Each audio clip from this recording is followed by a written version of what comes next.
down, I know you got me, baby. Assalamualaikum warahmatullahi wabarakatuh. Perkenalkan, nama saya Nur Aini dari kelas 5 APG SD dengan NPM 230110521240240. Video ini saya tunjukkan sebagai tugas mata kuliah Pendidikan Karakter dengan dosen pengampu Bapak dosen Ripahna Yoga JMPD. Halo semuanya, kembali lagi di channel Nur Aini. Kali ini kita akan membahas tentang strategi internalisasi karakter di SD. Apa sih strategi internalisasi itu? Yuk kita simak video ini sama-sama agar kita mengetahui penjelasan mengenai strategi internalisasi karakter di SD. Strategi internalisasi karakter di SD adalah upaya sekolah dan guru untuk menanamkan nilai-nilai karakter pada siswa agar nilai tersebut menjadi bagian dari diri siswa dan tercermin dalam perilaku mereka. Dalam strategi internalisasi karakter di SD terdapat kerangka teoritis singkat. Yang pertama ada habituation atau pembiasaan, yakni karakter terbentuk melalui pengulangan perilaku baik sampai menjadi kebiasaan. Yang kedua ada modeling atau keteladanan. Menurut teori Bandura, anak meniru perilaku yang diamati dari guru atau lingkungan. Yang ketiga ada reinforcement atau penguatan. Nah, penguatan positif mempercepat pengulangan perilaku. Penguatan negatif atau konsekuensi juga perlu dipakai dengan bijak.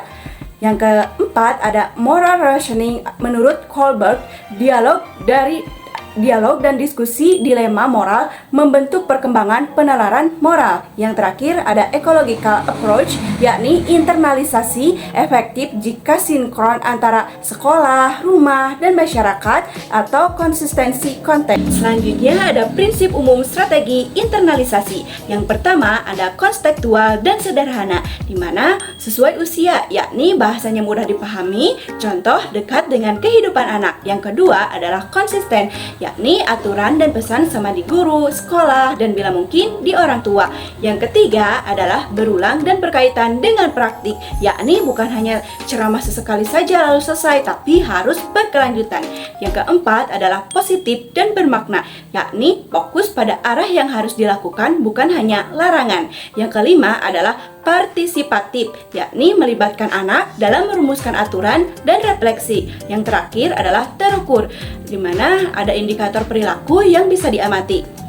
Nah, yang terakhir ada strategi dan teknik berikut dengan contoh konkret untuk anak SD. Yang pertama ada pembiasaan atau habit formation. Di dalamnya ada teknik, yakni mencangkup rutinitas pagi seperti salam, berjabat tangan, dan doa, ritual akhir pembelajaran, refleksi selama 2 menit. Contoh aktivitasnya, pagi berbagi. Setiap hari, satu siswa menceritakan satu kebaikan yang dilakukannya. Selanjutnya ada indikator observasi, di mana persentase siswa ikut salam tepat waktu, frekuensi siswa mengatakan maaf, terima kasih secara spontan. Yang kedua, keteladanan guru atau modeling. Tekniknya, guru sengaja memodelkan perilaku seperti Miss meminta maaf, mengakui kesalahan, dan lain sebagainya. Contoh skripnya, guru sengaja membuat kesalahan kecil lalu memperbaiki sambil menjelaskan mengapa harus jujur. Indikatornya, siswa meniru tindakan seperti mengakui kesalahan sendiri dan lain sebagainya. Yang ketiga, penguatan positif dan token ekonomi. Tekniknya ada papan bintang, kartu penghargaan, sistem poin kelas yang digunakan untuk reward sederhana. Contohnya, setiap tindakan tolong-menolong mendapat plus poin. Satu poinnya adalah 20, seperti guru memberi privilege atau menjadi asisten guru. Indikatornya, kenaikan frekuensi tindakan prososial. Yang keempat, pembelajaran berbasis proyek dan layanan atau project service learning. Tekniknya, proyek bersih sekolah atau teman belajar selama 4 minggu. Contohnya, kelompok siswa bertanggung jawab pada area sekolah seperti menyapu, merawat tanaman, dan lain sebagainya. Nah, hal itu dapat menumbuhkan tanggung jawab dan peduli lingkungan. Indikatornya, kualitas laporan proyek dan observasi kerjasama. Yang kelima, ada diskusi dilema moral atau circle time.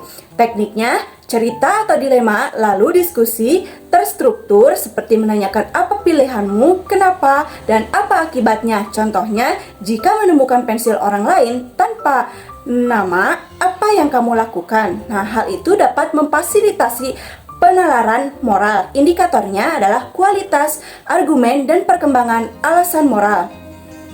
Yang keenam, ada integrasi nilai ke pembelajaran mata pelajaran. Tekniknya menyisipkan indikator karakter dalam tujuan pembelajaran. Contohnya matematika, soal proyek kelompok menilai kejujuran atau ketepatan pembagian tugas. Nah, kerja keras, komitmen menyelesaikan. Indikator pembelajarannya adalah EPP yang mencantumkan aspek karakter. Yang ketujuh, ada komunitas dan orang tua. Tekniknya surat komunikasi rumah, meeting orang tua, tugas rumah yang melibatkan tindakan karakter. Contoh tugas rumah, bantu orang tua menyiapkan makan. Nah, hal itu dapat melatih tanggung jawab siswa. Indikatornya laporan orang tua dan pengamatan guru. Yang terakhir ada restoratif praktis atau pemulihan hubungan dengan teknik ketika terjadi konflik. Gunakan circle atau mediasi, pelaku, korban, saksi, mereka berdialog, memulihkan suasana. Contohnya, anak melakukan bullying, dipandu, minta maaf, membuat tindakan reparatif, yakni meminta tolong buat tugas bersama. Nah, indikatornya yakni tingkat pengulangan perilaku negatif menurun. Sekian materi yang dapat saya jelaskan. Terima kasih sudah menyaksikan. Mohon maaf apabila terdapat banyak kesalahan. Wassalamualaikum warahmatullahi wabarakatuh.